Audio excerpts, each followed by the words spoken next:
Let's mic देश का मिजाज साउथ।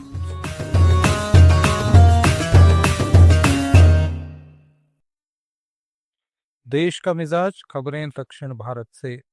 मद्रास हाईकोर्ट ने टीवी के पार्टी के महासचिव आधाव अर्जुन की याचिका पर आदेश सुरक्षित रख लिया है।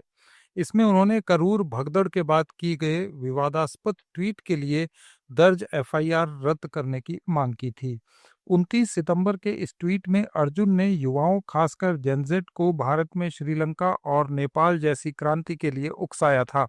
इस पर चेन्नई साइबर क्राइम पुलिस ने 30 सितंबर को एफआईआर दर्ज की थी।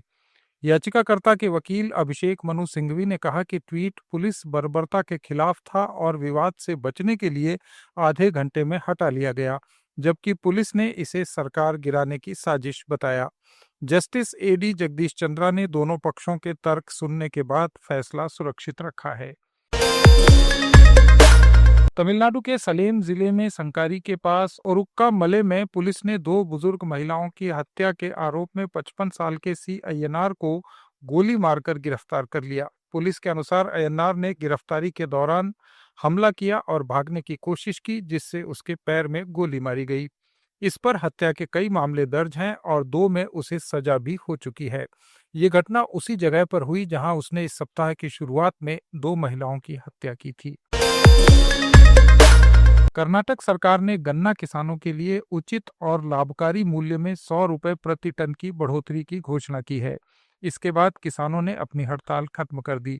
अब किसानों को 3,300 रुपये प्रति टन मिलेंगे, जबकि केंद्र ने 3,200 रुपये तय किए थे।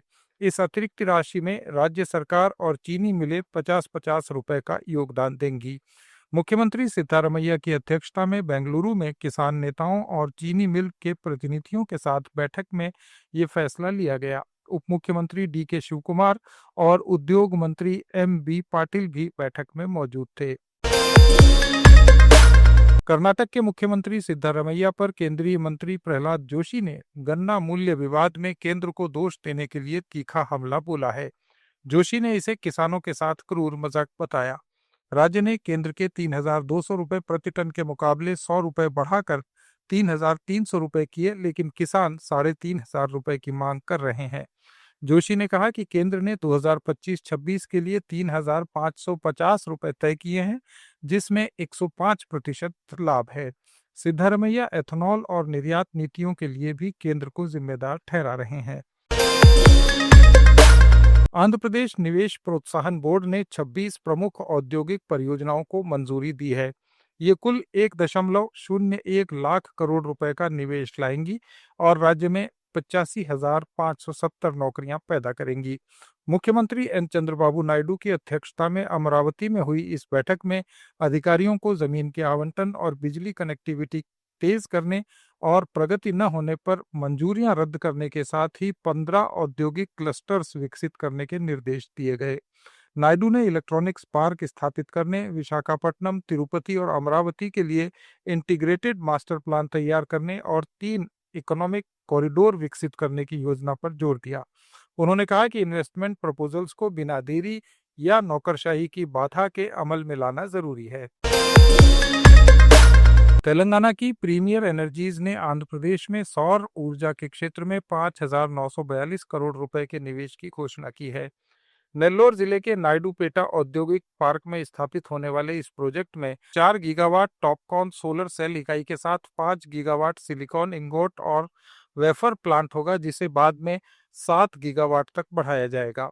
ये परियोजना करीब 3,500 नौकरियां और हजारों अप्रत्यक्ष रोजगार के अवसर पैदा करेगी।